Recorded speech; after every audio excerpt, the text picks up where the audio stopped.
Hello again, friends. And you are my friends. And it always helps, I feel, if you add yourself into the stream before you start talking to just a blank screen. I hope you're all well, or doing better than I am, certainly.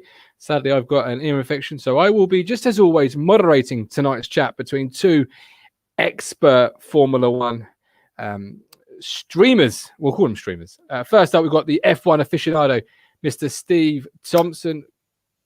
Hello, you right? I'm very well. How are you, Steve? Yeah, not too bad. Not too bad. Good, good. Ready for this half an hour of Formula One chit chat? I am. Something different this week as well. Yes, a little bit different. And of course, before we do get into the chit chat, we have our regular aficionado too, the Bottas to the Hamilton. I'll let you two decide who's Bottas and who is Hamilton. But obviously, we can't kick things off with our bemoaning Bottas segment because, well, brilliant Bottas this weekend. Yeah, I've grown quite accustomed to having a bemoaning Bottas thing. I touched on it in the article I wrote earlier today about the race. We can't moan about him. Well, we can moan about his qualifying, I suppose, but he did all right in the race, didn't he? That wasn't too bad. He got a great start, beat Verstappen off the line, almost had Hamilton, apart from he said a bee hit his visor and prevented him actually putting off the overtake, which was a strange one. What do you think of the radio after the race, or when it just finished, and his sort of I was thinking of Bottas when he was basically the Twitter people that have ended up commenting on him and things. To whom it may concern, sort of thing. Yeah, that's the second time he's had that message. I can see why he did it, because he was getting a lot of critics, myself obviously being one of them. A lot of critics because he had not really done much this season apart from winning that first race. So fair play. He silenced a lot of critics yesterday. It was a bit of an opportunist sort of thing, you know. Had Hamilton not had the penalty, would he have won the race? Probably not. But I'm not really sure that he's silenced the critics, not from my opinion anyway, because he's still going to have them. If Mercedes didn't, shoot themselves in the foot, then basically, he wouldn't have won, would he? So, well, that's it. I mean, the thing with that race, if Mercedes hadn't done what they did, Hamilton would have run away with that. And Bottas would have been left fighting Verstappen. But he did what he needed to do. He took the lead of the race on Hamilton, had to serve his penalty, and he didn't make any mistakes. He kept his head down, and he got on with it. So, fair enough, I suppose. It was a deserved victory. It was a needed victory more than anything, because it's given him some hope that he can actually try and fight for this championship, but it might be too little too late, really. I hope not. It's a track that Bottas is actually quite good at, though. So, they were saying that it was good for him to try and get his confidence back at a place where he's done well before, and he did. So, everything fell into place. Yeah, he's won there from third before. I think he qualified there in 2017 and won the race, which is his first ever Grand Prix win. And people were saying, did he sabotage his own qualifying on purpose to start third and get a run down into turn one? And it's not a bad idea, because you're better off not being on pole for that run, because it's a long old run to turn one. The thing that gets me, why in qualifying didn't Mercedes give Hamilton the medium tyres again? What's 2 laps, really? It's strange, isn't it? Whether they felt they were really pushed to get through, that they needed to get on the softs, but it's Mercedes. They could have got through on the mediums. And he made it through about 3 seconds to spare, which is insane. He'd have made it either way, softs or mediums. But, they shot themselves in the foot there, and then again... Because the whole thing with him talking to the team over the radio, and he asked, was it okay? And the team said, just park somewhere out the way. And this ended up unfolding from it. So, that was brilliant. As soon as it came up on my screen saying Hamilton under investigations, yes. For a double, so it made it 10 seconds. Yeah, but did you hear his stupid comments after the race? People are trying to stop me. So, shut up. No, they're not. Well, they were rescinded. They were rescinded. Well, the penalty points were. Obviously, you can't take away his time penalty because he'd already served it. But they'd also but it was there in black and white for course rules, wasn't it? Yep. It was there because he's saying, where's that in the rule book? And it's right there, mate. It's right in the rule book. Yeah, because on the show, they actually quoted, was it 19 point something, whatever bit of the book it was? And because there's a once you pass the line in the pit lane, there's a set time you have to get round. So Hamilton goes past the line, sits around and does whatever he did, he's going to go over that time anyway. So he would be infringement on that. Yeah. Let alone So stopping in a dangerous place. That's it. So he's crying about it not being in the rule book and people are against him and trying to stop him. So, well, okay, fair enough. They rescinded the penalty points because that wasn't his fault. If he'd have caused a crash or something, fine. But it was the team's mistake and not his. So I can understand why they did that, but it was quite funny to hear his comments after the race. He was like a little child. You know, didn't stop me? Didn't I guess the podium the right way around? I think you did. Well, I'll be getting to that very, very shortly. We'll be doing the predicted and the expected 5 very shortly. But I'm just looking through yesterday's race. Did anybody surprise you yesterday? Did anyone stand out? And do you think, wow, you know what? I didn't expect that from them. Who? Science collision into the wall. That surprised me. It just had its own little thing. It was brilliant. He just nailed it. Absolutely. I thought this is getting a bit tight. And whack, there's the front wheel gone. I think surprised me yesterday, Leclerc, because he got that Ferrari again where it shouldn't be, which is brilliant. What do you think about the touch on Stroll though? Because he didn't give him a lot of space.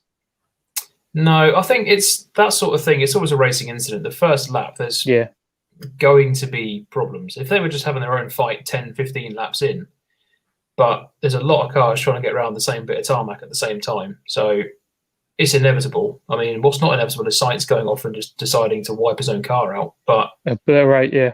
The Stroll Leclerc thing, I think, was just a racing incident, really. Nothing harsh about it.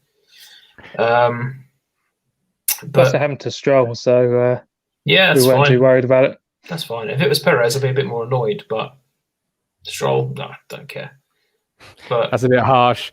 But then this is what he said to the official Formula One website. He criticised the track. He said that it's not well designed. Is that this? Sainz following his accident?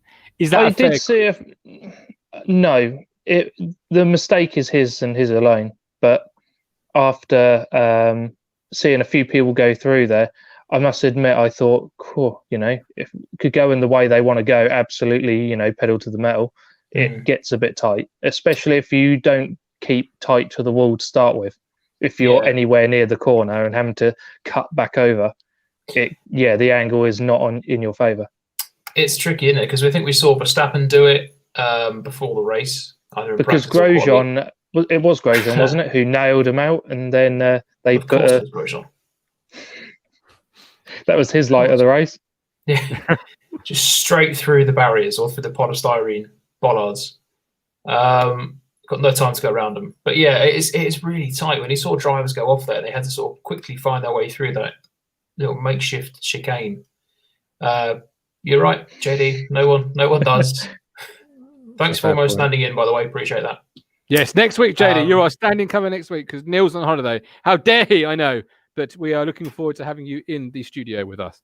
There you go. I hadn't actually told him that yet, so there you go. Boom. Oh. Happy Christmas. Breaking news. There you go. It's a difficult sort of bit to run off on, but Grosjean just thought, sod, I've not got time to go around it, so I'll go through it. And they've had to bring out the virtual safety car to actually replace the bollards he broke, which is fantastic. If it had gone through him again, it would have been brilliant. No, you're very welcome.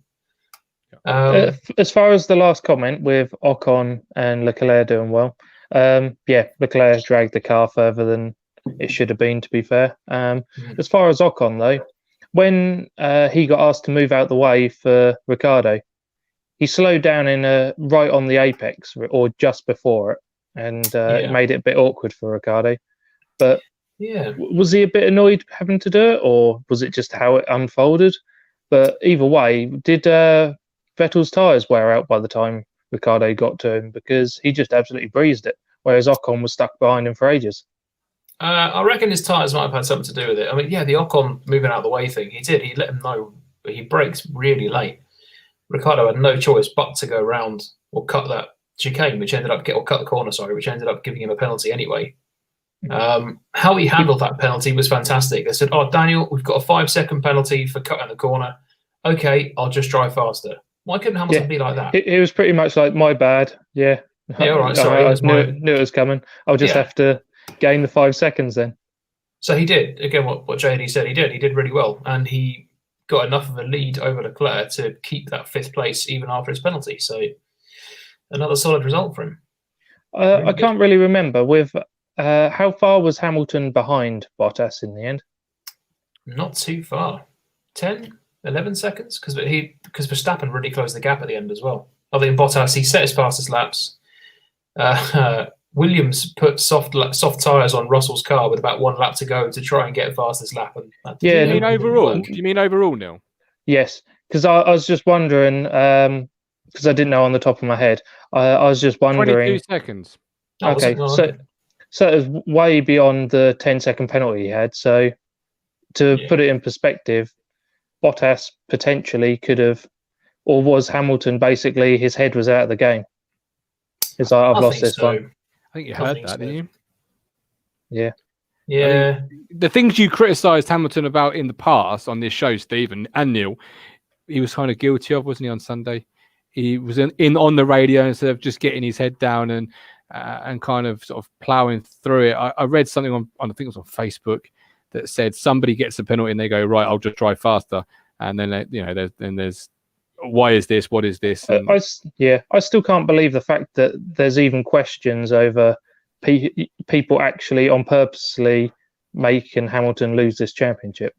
It's purely unlucky with the first one where it just happened so quickly. He went into the pit lane when it was closed, and the markings not being quite as clear as potentially they could be.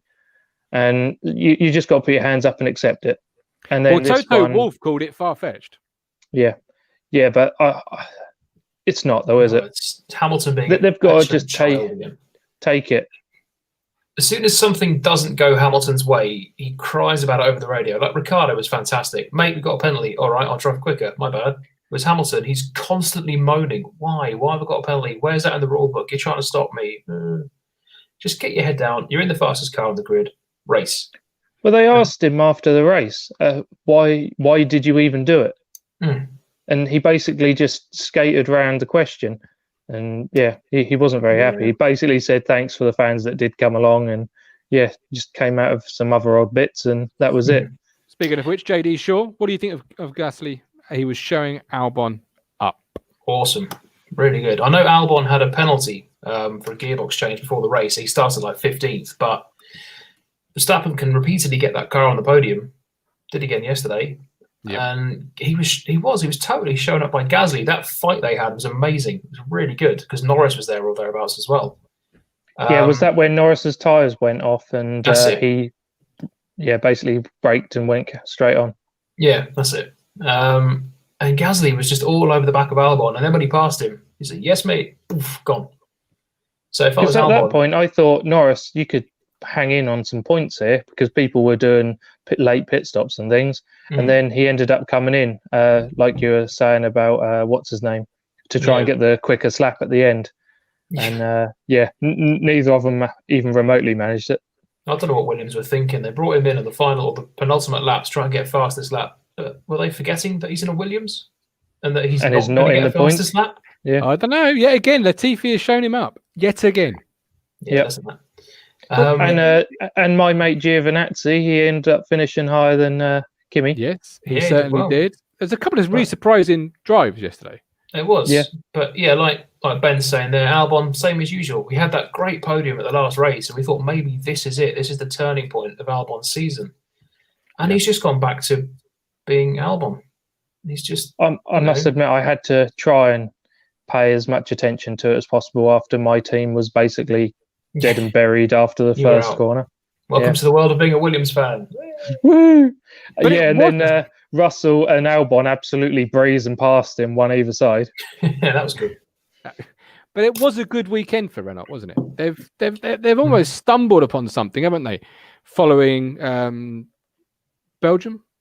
And they've hit the turning point. Yeah, I think they have. I mean, I don't. Obviously, I'm not as into it as both you are. So maybe you two can tell me a little bit about if I'm on the right track with that or not. But I really do feel like they've turned a corner. There have been tracks which have really suited the Renault car. It's quite a low drag sort of car. You've had circuits like Monza, which is quite a low drag sort of car, Mugello, and now Russia. So they can really benefit from that, and they have got two very good drivers, especially Ricciardo. Ocon, I'm still sort of on the fence about. Really, he's not really done what I would have expected of him this year. He needs to be challenging Ricciardo more than he is. So it's going to be a tough test for him next year when he's alongside Fernando Alonso, one of the greatest drivers of his generation. Ricciardo was just easily able to breeze away from him, wasn't he? Yeah. Even once Ocon got past Vettel, or Vettel pitted, whichever it happened. Yeah, he wasn't anywhere near, contesting the gap, was he? Ricciardo basically just breezed away, got his 5 seconds he needed, and job done. That's it. And Ben's comment there about, I think that's Albon, isn't it? Next year's driver-wise. It is going to be really interesting, because if Albon doesn't sort it out, there's only so much time Red Bull can give him, because, okay, they're favouring Verstappen, which is obvious, but they need a second driver who can be finishing 4th, 5th in every race. If nothing happens anyway, Mercedes are going to be 1-2. Ferrari are nowhere. Racing Point aren't as consistent. 3rd and 4th should be Red Bulls every race. And if Albon's struggling around in 8th, 9th, 10th out of the points, they need a driver who can back up Verstappen and capitalise when Verstappen is out or the Mercedes are out. That's not Albon. Again, they were complaining about fans and basically all the media constantly on Albon's back and giving him worry that every other week he's going to get replaced by someone. And apparently that's getting to him, and it's unfair on him. That was said this weekend. But that's another thing with Albon. He needs to be mentally tougher. I mean, there's always critics. Bottas has got his critics. Hamilton. You're it. Hamilton's got critics. They've all got critics, but they just brush it off. It's like, well, maybe not with Bottas, but Hamilton's like water off a duck's back sometimes. Sometimes he really does let it get to him, though. But you need to let it wash off you. You need to just get in the car, get your head down, do a job. And there's a lot of good drivers on the market for next year. Hulkenberg has been talking to teams about a return. Perez obviously is out of a drive next year. There's a lot of promising young drivers coming up from Formula 2, hopefully coming up from Formula 2. Is it Sonder, or however you say it, who's doing quite well in the Red Bull? Tsunoda. That's one. Yeah, so is he going to be, if he's knocking around, potentially getting the championship? I'm not sure where he is, but I hear his name a fair bit. He won't go straight to Red Bull, I don't think, because the two of the drivers. Yeah, but you really think if come up, if he has to come in, someone else has to go, don't they? Well, it's tricky now because AlphaTauri are no longer the junior teams of Red Bull; they're now a sister team. So effectively, they could be on par. I'd rather not see Gasly go back to Red Bull. I think it'd be a step back for him, actually. Kvyat, I don't know if he's contracted next year, but I sort of feel he's had his time. But the two drivers I really want to see come up are Callum Ilott and Mick Schumacher, both of whom are Ferrari backed, and there could be 2-3 seats at Ferrari teams next year with Haas and Alfa Romeo. So potentially, but with Red Bull, obviously Schumacher won this weekend, didn't he? He did. He won the first Grand Prix, or the first F2 race, and the second one he was 3rd or 2nd because he got stopped after 5 laps with a huge accident. Am I right in believing that he's been a bit slow to get up to pace, but now he's right in there? Yeah, at one point he was 40-something points behind in the championship, and now he's 22 points clear. He is doing so well, and it's good because he's had a lot of critics. I was only in there for his surname. He's only there because of his dad. It's a fair criticism sometimes, though. It is, yeah. You can understand it because Bruno Senna, Ayrton Senna's nephew, was in Formula 1 years back. And they said, he's only there because of his surname, because he's a Senna. And he was terrible. But the problem for him, though, was the fact that basically after Senna's crash and he died, Bruno was taken away from motorsport. He had to get to, say, 18 before he could be an adult and choose to go back into it again. So he had a massive time away. Whereas you think for Mick, he's been able to just carry on. Yeah. Can we pick up? Ferrari are, basically just giving him a little, help along, aren't they? Can we pick Would up on? Ferrari have anything to do with him otherwise? Well, that's a good question for Steve. What do you think about that? Someone else might do, but would it be Ferrari? Would that be a blessing at the moment? Because they're not the greatest. But we have to pick up on JD Shaw's point here, guys, about McLaren, because obviously McLaren wasn't a great weekend for them. They still retained third in the championships, but it's now only a 2-point lead with Racing Point and Renault, who we obviously spoken about very shortly. Sorry, the dog's eating his bone and he's now tapping the table. With Racing Point and Renault hot on their tails, can they keep hold of third, or have they got a little bit of a fight on their hands? But for me, they're basically on a slide. They took the points while they were on offer early on, got some nice results. But if you're honest to yourself, they were luck at the time. Renault are really pushing on and showing good things. They're the ones to worry about. And Racing Point they're slowly finding their feet with the Mercedes car they've got. Yeah, I agree with that. McLaren, obviously, Norris had that podium in Austria, and Sainz in Monza, both of which were quite fortuitous, really, because obviously a lot happened in Austria, a lot happened in Monza. They are struggling. I think that proves yesterday. Racing Point, with Perez, they're good, but then they've also got Stroll, who has been doing okay, and he is ahead of Perez in the points, but he's also quite inconsistent. We can be. In qualifying, he doesn't seem to have that edge. Who's Stroll? Stroll. Well, he's consistent in not finishing. Oh, yeah, that too. I mean, the previous, to be fair, the 2 DNFs he's just had, weren't his fault. No. Because he was spun out by Leclerc, and then he had a tyre failure in the previous one. So, but the slide from But you think the difference between Albon and him is Albon is getting his seat questioned every 5 minutes. Stroll basically... Yeah, he could be ill for the next fortnight and he would still have a seat right there waiting for him. Yeah. Yeah, true. But if I had to push you on this third place, if you had to say, look, I'm going to stick my money on this team. I'm going to ride this horse because I think it's going to win it. If you had to pick a third place out of the 3 teams that are currently, fighting for it, who would you go for? Who would you say, look, that's my money. That's what I'm going for. Renault. Yep. Yeah, both going for Renault. You truly believe Renault have definitely down that corner there? I think it's going to end up being Renault, Racing Point, and then McLaren. They're going to drop that far out. Wow. Steve, do you agree with that? I think McLaren could hold on to 4th, mainly because they have got 2 very good, very quick drivers. And if they can just sort out the couple of issues they've got with their car, and if they can, again, capitalise if there's any issues, it could be theirs for the taking. But Renault are a team on the up, very much on the up. They've had some very strong races. Ricciardo particularly has been brilliant. So I think, Renault 3rd, McLaren 4th, Racing Point 5th, Ferrari 6th. I know McLaren painted up and try and disguise the Mercedes-style front nose they've trialled on Norris's car this weekend. Yeah, it didn't work. Yeah, but that was all part of a major package that's coming. Parts in Germany and other tracks. But that was just basically a start and step of the package they're bringing, in which you fully well know the front wing and nose, and it's just the beginning of the package. Yeah. You need the rest to work with it. That's not going to make the whole car. No. JD mentions Verstappen there. Before we move on to our predicted and expected top five, just to close the show, is it now curtains for Verstappen in the race? Has he blown it? Because he's not performed that well over the last couple of weeks, has he? He's not going to get the championship this year. 3rd is the best he can do, and I think that's where he'll finish. The 2 DNFs haven't helped. They're not his fault.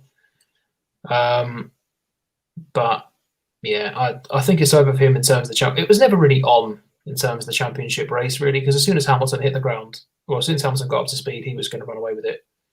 Yeah. As soon as we found out that Mercedes were as far ahead as they are, and like you say, Verstappen with his DNFs, the whole thing just became clear that it was never going to happen yet again. Can Bottas win it? It's my grown heart says wings yes. again and it's flying past.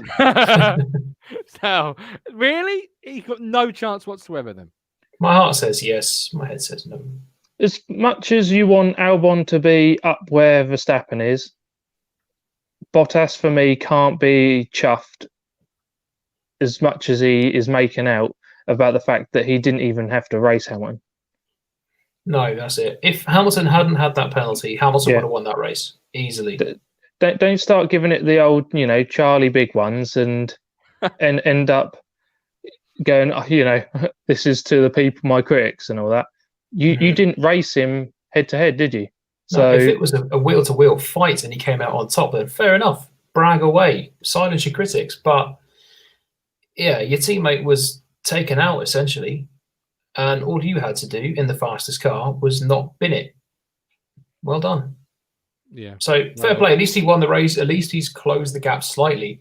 You've got to do it, though, haven't you? You've still got to close that gap and finish. Yep. As far as the fact that he got across the line first and he's taken the points, we wanted it, to make a bit more of a season. But well, you certainly did, because if we move on just to close to our top 5 and our predicted 5, so you both this is what you wanted your top 5 to be. No. Steve, you wanted Verstappen. No, sorry, Neil, you wanted Verstappen, Bottas, Vettel, Russell, and the guy in Ferrari. I don't think I said Vettel, did I? I thought you did. If not, it was Steve, because I've got Norris. No, Russell. it'd be Leclerc, weren't it?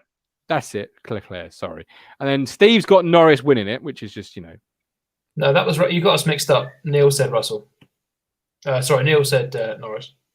Norris, I have. You're right. See, so I'm glad you're both here. That's what happens when I'm left alone to my own devices. So Norris, Russell, Sainz, Leclerc, and Latifi. Who the hell put Latifi in the top 5? That's just mad. That's madness.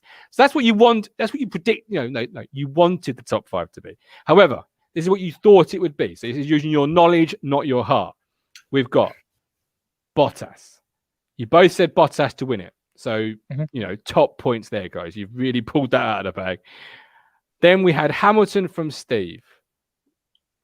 Verstappen from Neil. Oh. Okay. Then we had Verstappen from Steve. Hamilton from Neil. Then Steve's got Couldn't get more lucky. I should have done the lottery while I was at it. You really should have done. Steve's got Perez and then Stroll, and then Neil's got Norris and then Ricciardo. So who won that one then? Who do you think won this week? I think we both got 3. I think you both did. You both got Bottas, which and you both said last week this was his race, and you fully expected a better race from him. But obviously, the qualifying probably had you both flying by the seat of your pants, because you probably thought, well, maybe not. But then there's that's I was getting quite excited for a good race, different tyre compounds, and then we didn't even get it because the 10-second penalties. Well, there you go. And then Ricciardo in 5th from Neil. That was a perler. That came out of nowhere. That was a real good shout. And obviously Perez in 4th for Neil. For Steve, means it's an even split. Really, you only had 1 out. That's amazing. That shows what we're working with here, doesn't it? It shows the sort of knowledge we're playing with. It's frightening. Don't ask me again. I'll never get it that close. Well, I won't ask you again until the next race, because next weekend it's a bye weekend, so to speak, for NFL talks. So no race. So when JD joins us next Monday and Neil's in Cornwall sunning himself in his Paddy McGuinness speedos in Max and Paddy's Road to Nowhere, JD will have nothing to talk about. Bless him. Because there'll be no race. So we'll do our best, but we'll have a coughing fit. Can someone lead us out? There you go. Yeah. So I'll leave that with Martin. Thanks very much for joining us. Thanks, JD, for almost being with us. Hopefully it'll be all right to see you next week. Do appreciate it very much. Thanks for getting involved. Thanks for commenting. It's going to be weird again with no race this weekend, but looking forward to the next one. So have a great holiday, Neil. Thank you. Holiday. Bring us back a stick of rock. I'm very disappointed you're not being this roving reporter of ours, out on I'm picturing you in front of a sea with the wind blowing and you going, oh yeah, where's it going? That's what I really wanted, but alas, you've said no. So that's the way it is. We'll see you all next Monday, 8 p.m. Myself, Steve, And this man here, the man, the myth, the legend, Mr. JD Shaw, looking forward to it. Looking forward. Yeah,